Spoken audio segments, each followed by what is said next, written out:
नाजरीन आदाब, ख़बरनामा लेकर हाजिर हूँ मैं खैसाल मेहंदी। पेश हैं इस वक्त की अहम सुर्खियाँ। लेक्स फ्रेडमैन के साथ वज़ीर आज़म मोदी का AI पॉडकास्ट इंटरव्यू का नशरिया जारी। हिमालय में गुजारे गए वक्त और अवामी ज़िंदगी समेत बहुत सी चीज़ों का किया गया है अहाता।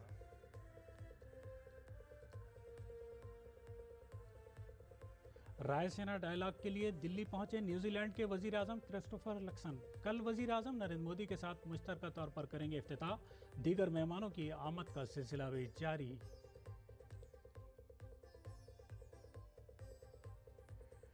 बोडोलैंड की तरक्की के लिए 1500 करोड़ रुपए मुख्तस। अमित शाह ने कोकराझार में किया ऐलान। कहा, यहां अब जुनून और अलहदगी के बजाय तालीम और तरक्की की हो रही है बात।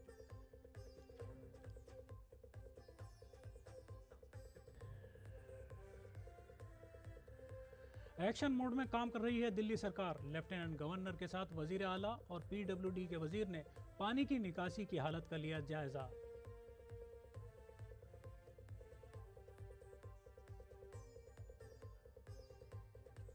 और बोच विल्मोर और सुनीता विलियम्स की जमीन पर होगी वापसी। नए हमले को लेकर बैनुल अक़वामी खलाई स्टेशन पहुंचा स्पेस एक्स रॉकेट। कामयाब हुई डॉकिंग।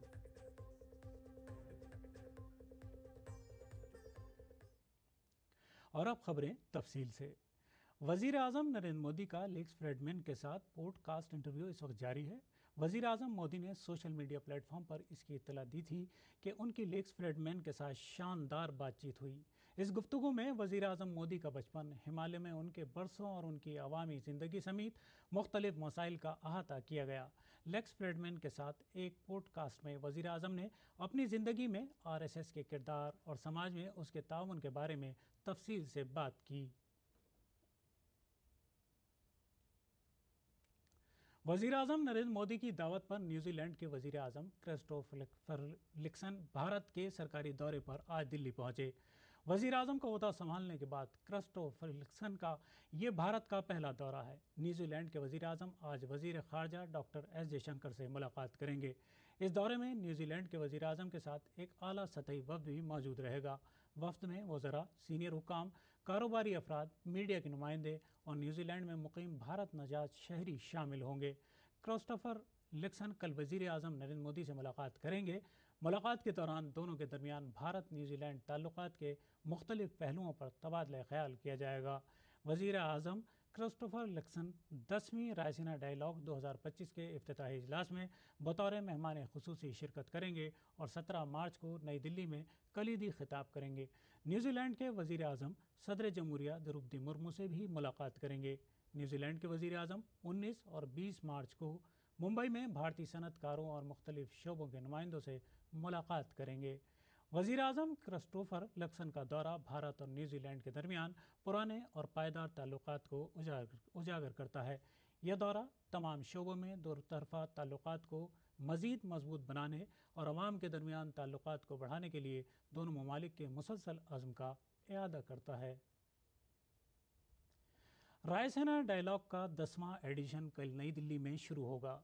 ये जियो पॉलिटिक्स और जियो इकनॉमिक्स पर भारत की सबसे बड़ी कॉन्फ्रेंस है। वज़ीर आज़म नरेंद्र मोदी और लक्सन मुश्तरका तौर पर 17 से 19 मार्च तक मुनक़िद होने वाली कॉन्फ्रेंस के 10वें एडिशन का इफ्तिताह करेंगे। कॉन्फ्रेंस में कम अज़ कम 18 ममालिक के वज़राए ख़ारजा, मुतअद्दिद आलमी कंपनियों के आला हुक्काम और ख़ारजा पॉलिसी के माहिरीन शिरकत करेंगे। इस कॉन्फ्रेंस में शिरकत के लिए कई ममालिक के रहनुमा नई दिल्ली पहुंच रहे हैं। इस सिलसिले में घाना के वज़ीर ख़ारजा सैमुअल ओकोजेटो अबलाको और क्यूबा के नायब वज़ीर आज़म डॉक्टर एडवर्ड दिल्ली पहुंचे। कॉन्फ्रेंस में Slovenia, Luxembourg, Latvia, Moldova, Georgia, Sweden, Slovak Republic, Bhutan, Maldives, Norway, Thailand, Barbuda, Peru, Ghana, Hungary और मॉरिशस के वज़राए ख़ारजा भी शिरकत करेंगे। वज़ीर आज़म नरेंद्र मोदी ने सेंट्रल पब्लिक ऑफ लंदन की तरफ से डिजिटल ट्रांसफॉर्मेशन अवार्ड 2025 के लिए मुंतखब किए जाने पर RBI को मुबारकबाद दी है। वज़ीर आज़म नरेंद्र मोदी ने अपने सोशल मीडिया प्लेटफॉर्म X पर लिखा, ये काबिल सताइश कारनामा है जो हुक्मरानी में जिद्दत और कारकर्दगी पर जोर देता है। डिजिटल इख्तरा भारत के मालियाती माहौलियाती निज़ाम को मजबूत कर रहा है, जो बेशुमार लोगों को ज़िंदगी को बाइख्तियार बना रहा है। और बढ़ते हैं दूसरी खबर की तरफ। मरकज़ी वज़ीर दाखिला अमित शाह ने आसाम के कोकराझार में डोटमा में all Bodo students union ABSU के 57वें सालाना कन्वेंशन में शिरकत की। इस प्रोग्राम में वज़ीर दाखिला के साथ आसाम के वज़ीर आला हिमंता बिस्वा शर्मा और बोडोलैंड टेरिटोरियल काउंसिल BTC के सरबराह प्रमोद बोरो भी मौजूद थे। इस 4 रोज़ा कॉन्फ्रेंस में बहुत से अमली मुबाहिस और मुकाबलों का इनेकाद किया गया। तलबा से खिताब करते हुए वज़ीर दाखिला अमित शाह ने बोडोलैंड की तरक्की के तहत अपनी वाबस्तगी का इजहार किया। एक जमाना था, उन्माद, उत्पात और अलगाववाद की बात होती थी। आज शिक्षा, विकास और इंडस्ट्री की बात होती है। भाइयों बहनों, आज मैं यहां आया हूं तब ये बताने आया हूं कि बोडोलैंड के विकास के लिए भारत सरकार और आसाम सरकार ने 1500 करोड़ रुपया केवल 35 लाख लोगों की आबादी में 1500 करोड़ रुपया आवंटित करने का काम हमारे नेता नरेंद्र मोदी जी ने किया है। वज़ीर दाखिला अमित शाह ने ऐलान किया कि अप्रैल में दिल्ली में एक सड़क का नाम बोडोफा उपेंद्र नाथ ब्रह्मा के नाम पर रखा जाएगा। उपेंद्र नाथ ब्रह्मा जी के बताए हुए रास्ते पर जब पूरा बोडोलैंड चल रहा है, तब आज मैं एक घोषणा करने आया हूं। बोडोफा उपेंद्र नाथ ब्रह्मा जी के नाम से दिल्ली में एक बहुत बड़े रोड का नाम हमने बोडोफा उपेंद्र नाथ ब्रह्मा करने का निर्णय किया है। और अप्रैल के प्रथम सप्ताह में आपके सभी नेता और CM असम की उपस्थिति में वहां पर उनका बस्ट भी लगेगा और वहां पर उनके नाम का भव्य तख्ती लगाने का काम भी हो जाएगा। और इधर दिल्ली के लेफ्टिनेंट गवर्नर VK सक्सेना और दिल्ली की वज़ीर आला रेखा गुप्ता, PWD के वज़ीर परवेश वर्मा ने आज बारापुला एलिवेटेड रोड पर यमुना नदी की तरफ जाने वाले बारापुला नाले का मुआयना किया। उन्होंने सुनहरी पुल नाले पर पानी की निकासी की सूरत हाल का जायजा लिया। बारापुला नाले का मुआयना करने के बाद वज़ीर आला रेखा गुप्ता ने मीडिया को बताया कि ये वो नाले हैं जिन्हें पिछली हुकूमतों ने कभी संजीदगी से नहीं लिया। दिल्ली में हर बार सैलाब आता है, क्योंकि जब बड़े नाले साफ नहीं होते हैं तो उनमें पानी ले जाने की सलाहियत नहीं होती। नतीजे के तौर पर पानी छोटे नालों में वापस आ जाता है, जिससे हर तरफ सैलाब आ जाता है। एजेंसियों में ये वाज़ेह नहीं था कि कौन सी एजेंसी नालों की सफाई करेगी। हमारे नामानिगार गिरीश निशाना ने भी इस मौके का जायजा लिया। दिल्ली के उपराज्यपाल विनय कुमार सक्सेना, दिल्ली की मुख्यमंत्री रेखा गुप्ता, PWD और जल संसाधन मंत्री प्रवेश वर्मा ने अपने PWD और जल संसाधन से जुड़े हुए अधिकारियों के साथ आज दिल्ली के कई नालों का दौरा किया।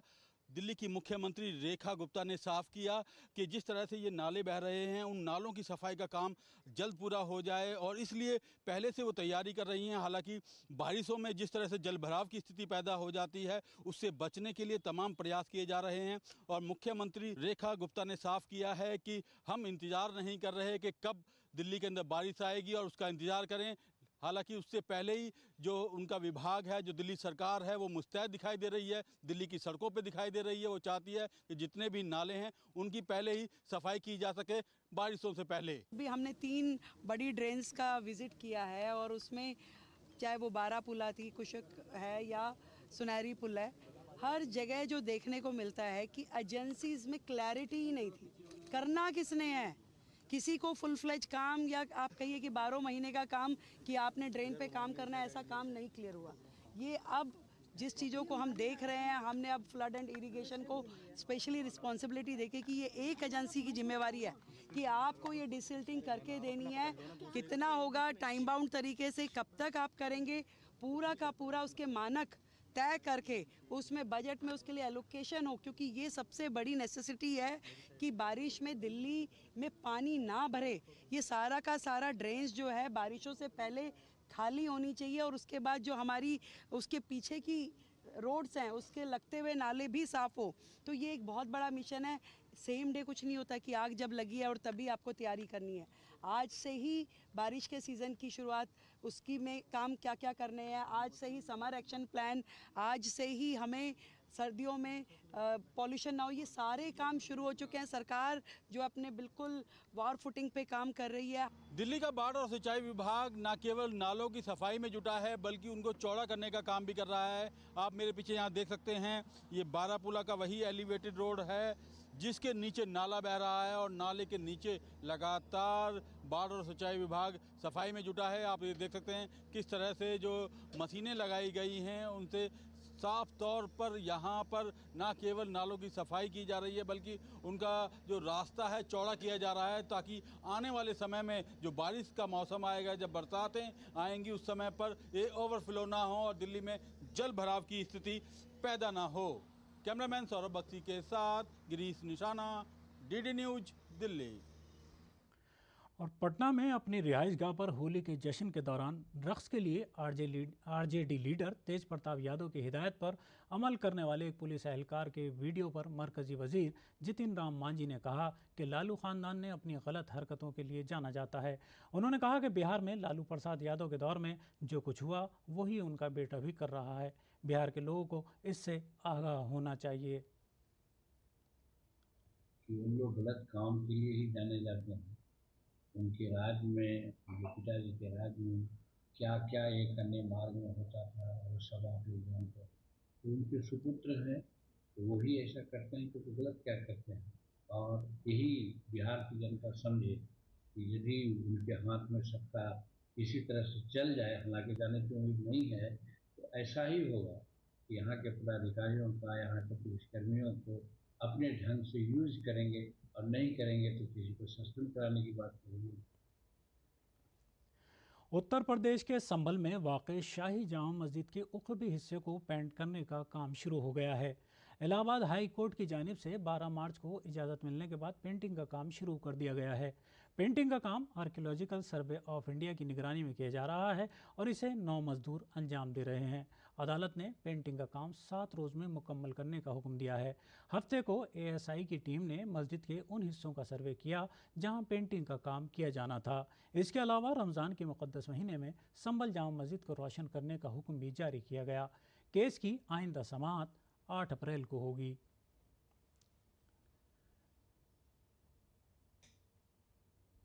बीजेपी के रुकने पार्लियामेंट दिनेश शर्मा ने संभल जामा मस्जिद की सफ़ेदी के काम पर कहा, हाई कोर्ट का हुक्म खुशाइंद है और किसी मजहबी मुकाम की तौहीन करना ना तो मरकज़ और न ही रियासती हुकूमत की पॉलिसी है। अगर ये अदालत पेंटिंग के काम की इजाज़त देती है तो ऐसा होना चाहिए। अदालती अमल मुनसिफाना है और अदालती अहकामात पर सभी को अमल करना चाहिए। जो हाई कोर्ट का आदेश हो वो स्वागत योग्य है और सरकार का, चाहे केंद्र हो चाहे प्रदेश की सरकार हो, किसी भी धर्म स्थल का अपमान करना ये किसी भी प्रकार की नीति ना तो केंद्र की है ना प्रदेश की है। और न्यायालय अगर देता है कि रंगाई पुताई हो तो खूब अच्छी और खूबसूरत रंगाई पुताई, उसमें हर्ज क्या है। जब न्यायालय आदेश दे रहा है, हाँ न्यायालय इसके बाद जो आदेश अगर करता है, कोई भी आदेश करता है तो सबको मानना चाहिए। हम समझते हैं कि न्यायिक प्रक्रिया निष्पक्ष है और इसको सभी पक्ष को इसका आदर करना चाहिए। संभल के डीएम राजेंद्र पिनेसिया ने संभल जामा मस्जिद के रंग रोगन के काम के हवाले से कहा कि आर्कियोलॉजिकल सर्वे ऑफ इंडिया अपना काम कर रहा है। हमारे हिफाजती दस्ते हर जगह तैनात हैं। दाखिली दरवाजे, बाहर निकलने वाले रास्ते और पीछे की तरफ किसी भी तरह की कोई मुश्किल नहीं है। एएसआई हाई कोर्ट की हिदायत पर अमल कर रहा है। माननीय उच्च न्यायालय के निर्देश में आर्कियोलॉजिकल सर्वे ऑफ इंडिया अपना कार्य कर रहा है और हमने जब उनकी बात हुई हमसे तो हमने उनको कहा कि यदि किसी भी प्रकार की कोई भी कभी भी आवश्यकता हो तो हम हमेशा तत्पर हैं। वैसे हमारी फोर्स भी हमेशा तैनात रहती है। जो एंट्री गेट है वहाँ पर भी है, बैक साइड में भी है, एग्जिट गेट के पास भी है, तो सब जगह पे हमारी जो फोर्स है वो तैनात रहती है। तो किसी प्रकार की कोई समस्या नहीं है। माननीय उच्च न्यायालय के जो निर्देश हैं उनकी पालना एएसआई करवा रही है। आईआईटी मद्रास ने डिस्कवरी सेंटर थायूर चेन्नई में हाइपर लूप प्रोजेक्ट तैयार किया है। वजारत रेलवे की माली मदद से IIT मद्रास ने अपने कैंपस में यह हाइपरलूप बनाया है। IIT मद्रास के डायरेक्टर प्रोफेसर कामाकोटी ने DD न्यूज़ के साथ खुसूसी बातचीत में इस प्रोजेक्ट के बारे में मालूमात दी। इससे ज़ेर ज़मीन ट्रेनों को चलाने में बहुत मदद मिलेगी। ट्रेनों की रफ्तार में इजाफा किया जा सकेगा। IIT मद्रास ने इस प्रोजेक्ट के लिए वजारत रेलवे और मरकज़ी वज़ीर रेलवे अश्वनी वैष्णव का शुक्रिया अदा किया। अब IIT मद्रास के द्वारा हमारा देश के लिए बहुत ये प्राउड मोमेंट रखा है। ये हाइपरलूप टेक्नोलॉजी में हम हाउ फार हम पहुंच किया, आज क्या क्या हम करना चाहते हैं। हाइपरलूप टेक्नोलॉजी एक बहुत बड़ा एक्सप्लोरेटरी प्रोजेक्ट है हमारे लिए। रेलवेज, मिनिस्ट्री ऑफ रेलवेज इसका हमें बहुत बड़ा सपोर्ट किया है अभी तक। इसी में 3 प्रकार का ट्रांसपोर्टेशन हो सकता है। एक रेल में एक पॉड जाते हैं, वो उसमें हम वो ग्राउंड में रेल है, उसके ऊपर हमारा पॉड जाएगा और उसका स्पीड अभी 200 किलोमीटर हो जाएगा। और उसी में हम मैग्नेटिक लेविटेशन करके वो पॉड को ऊपर रख के उसको उस स्पीड में हम 400 किलोमीटर पर आवर से जा सकते हैं। और इस ट्यूब को हम वैक्यूम करते तो ये लेविटेशन के साथ 600 किलोमीटर पर आवर तक जा सकते हैं। अभी आप 420 मीटर्स का एक टेस्ट ट्रैक बना है। इसी में लास्ट मंथ फरवरी मास में हम international Asia first hyperloop international competition भी हुआ है यहाँ। ये प्रोजेक्ट, ये प्रेस्टिजियस प्रोजेक्ट है, इसको टाइमलाइन? हाँ, टाइमलाइन तो है। अभी 2 मास में, अभी मई एंड हम लेविटेशन के द्वारा कर सकते हैं। अभी जून और जुलाई, मिड जुलाई में हम इसका कंप्लीट प्रोजेक्ट करेंगे। ये स्ट्रेट ट्रैक है। अभी ये कर्व और हाइट एल्टीट्यूड के लिए ऊपर चढ़ना, फिर ब्रिंगिंग डाउनवर्ड्स, इसी प्रकार का 2 कुछ टेस्ट भी करना है। मुग़ल हुक्मरान औरंगज़ेब के हवाले से महाराष्ट्र में जारी सियासी बहस तेज़ हो गई है। शिवसेना उद्धव ठाकरे ग्रुप के लीडर संजय राउत ने महाराष्ट्र हुकूमत के दौर का मुआवजा औरंगज़ेब से किया है। इस बयान से रियासती सियासत में लफ्ज़ी जंग तेज़ हो गई है और हुक्मरान जमात ने भी इस पर जवाबी वार किया है।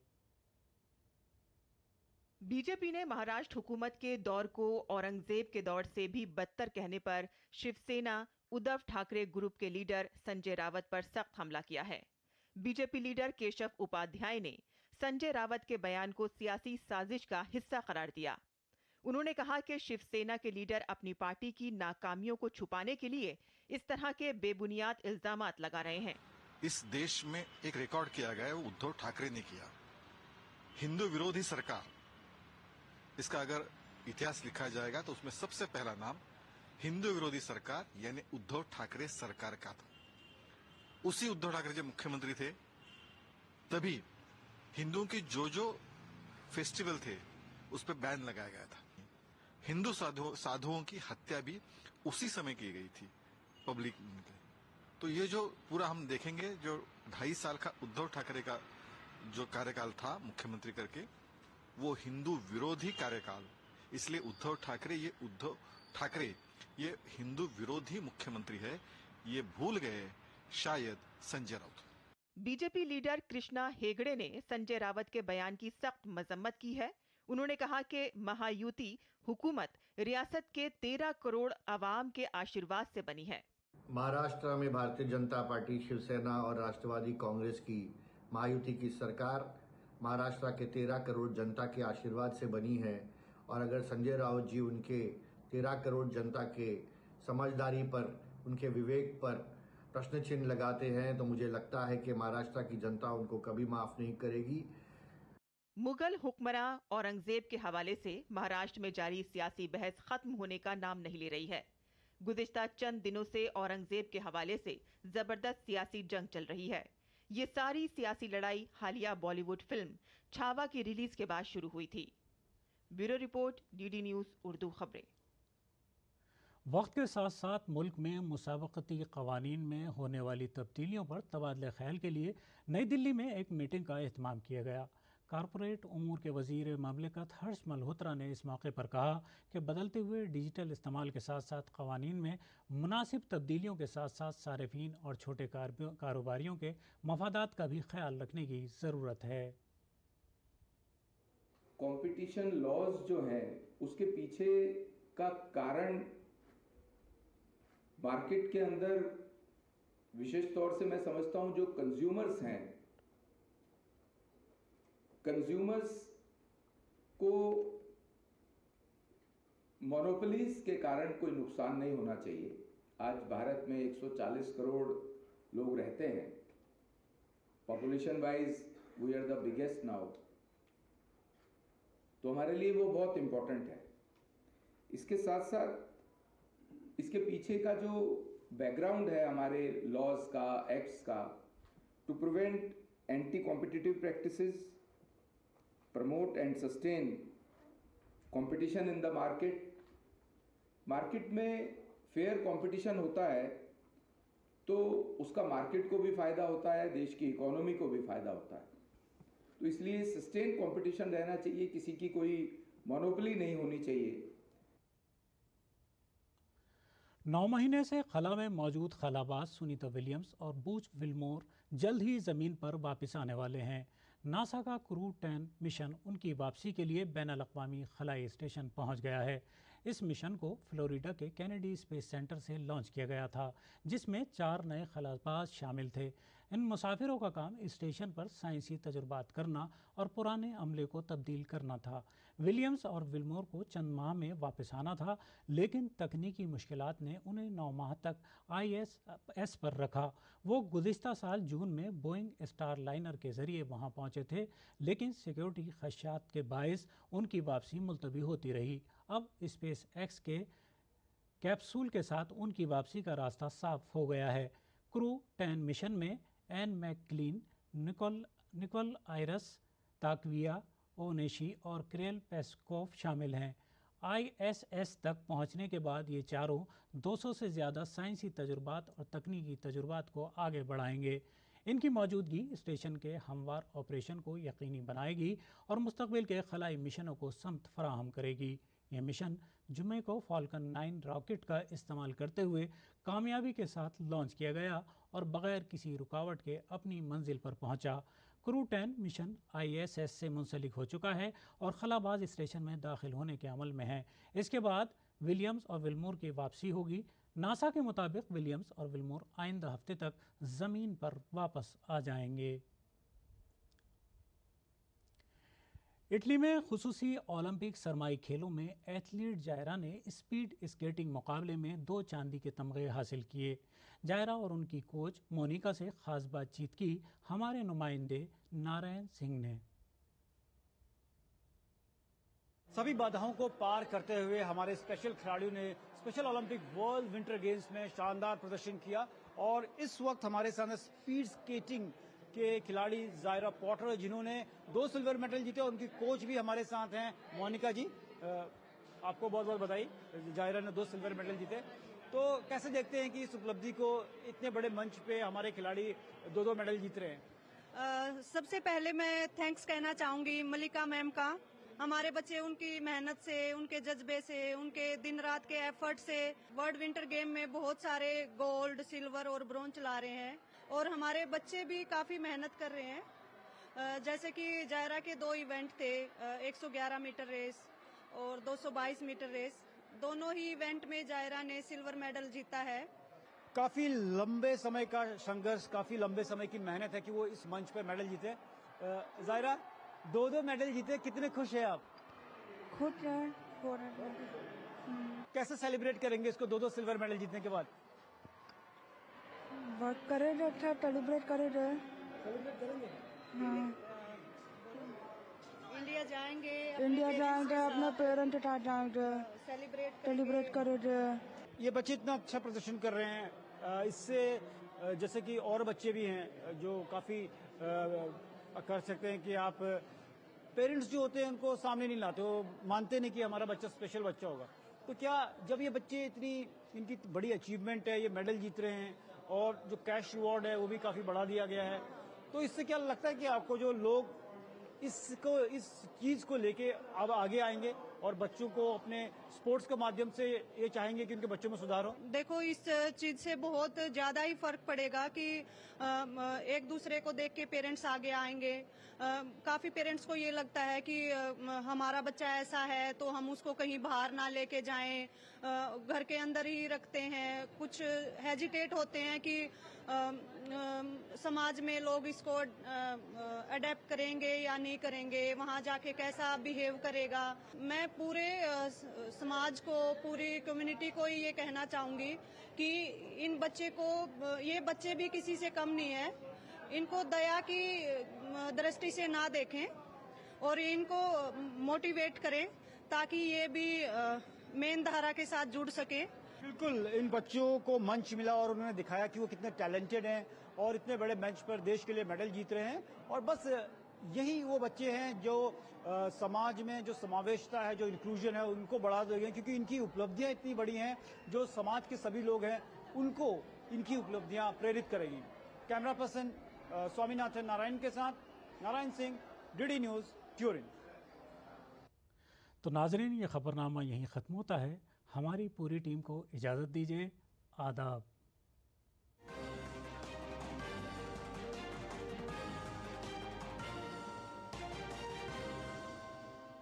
हम अपने